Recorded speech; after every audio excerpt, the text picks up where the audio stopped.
So there are three things. I'll be very, very quick. I don't want to waste your time. Three very, very important things, and I want you to stay till the end. You know, keep your attention span going. I know the stimulation machine. I know you want everything so fast, but if you can just wait just a moment, I'll get to it. And hopefully these three tips can be useful to you. Now, I am by no means an expert. I'm by no means a veteran gym goer or whatever. I just do push-ups. I go to the park and I do a bunch of pull-ups and I do squats and I try to look after my diet and I try to sleep properly. And we'll get into exactly what has been useful, what you should probably focus on, and the stuff you don't need to care about. Because honestly, most of it is bullshit. Not to say that word. Sorry, algorithm. Most of it is superfluous. And you can really just focus on the most important thing and get 80% of the results from it, which is what I would recommend to a beginner. Don't worry about all the complications. Just be careful of these three things. So, number one, undertraining. Now, this is a big thing because when you first start training, or maybe you're new to training, you're not really sure how your body works. And you're not really sure what your body's capable of. So you will often find yourself either overtraining, which we'll get to in a minute, or most likely undertraining, because you don't know when you're tired. There's a concept in fitness and in training called progressive overload.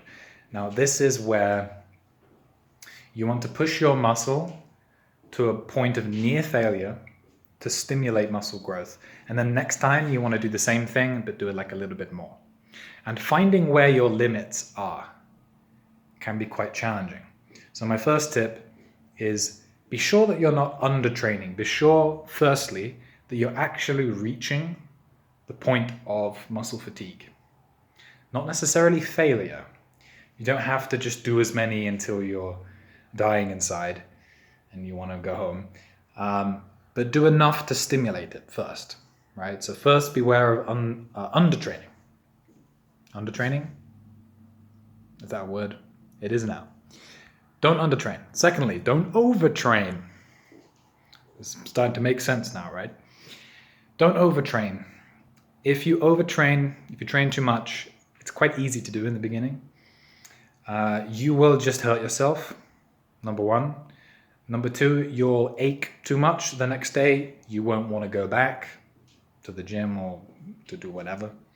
This is why I highly recommend calisthenics, push-ups, body weight training, because it's quite harder to overtrain with this kind of stuff. It's a bit lighter.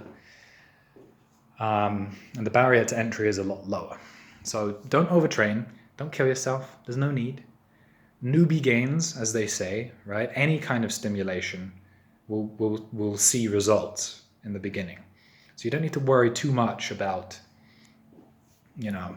I have to push it to the maximum. Leave that for the 5 to 10 year veterans. When you're just beginning, just make sure you show up, right?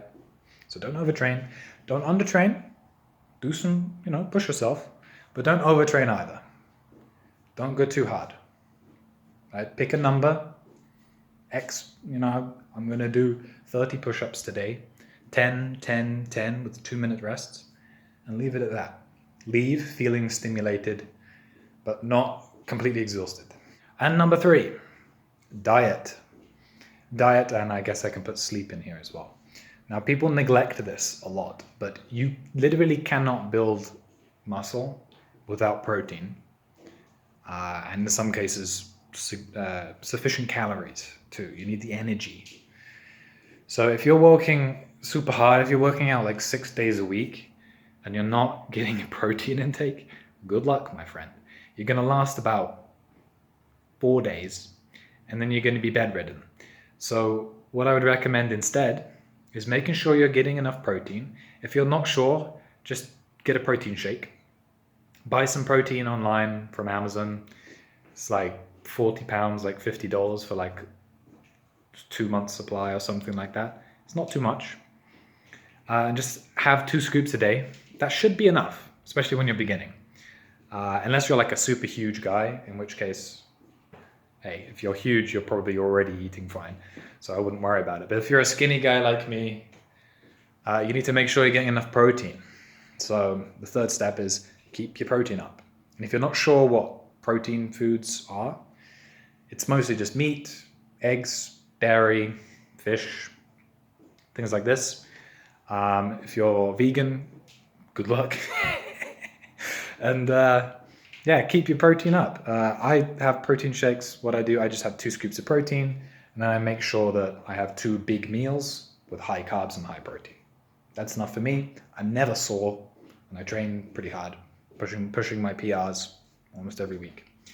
So those are my 3 tips. Number 1, do not undertrain. Push yourself. Number 2, do not overtrain. Don't push yourself to the point of death. And number 3, make sure that your diet is good. Make sure you're getting enough protein. And I think you'll do fine. Don't worry about everything else. Just pick a program. You'll do great. If you have any more tips for me, there are plenty. Leave them down in the comments. I'm sure people will find them useful. So yeah, thanks for engaging, and I'll see you in the next one.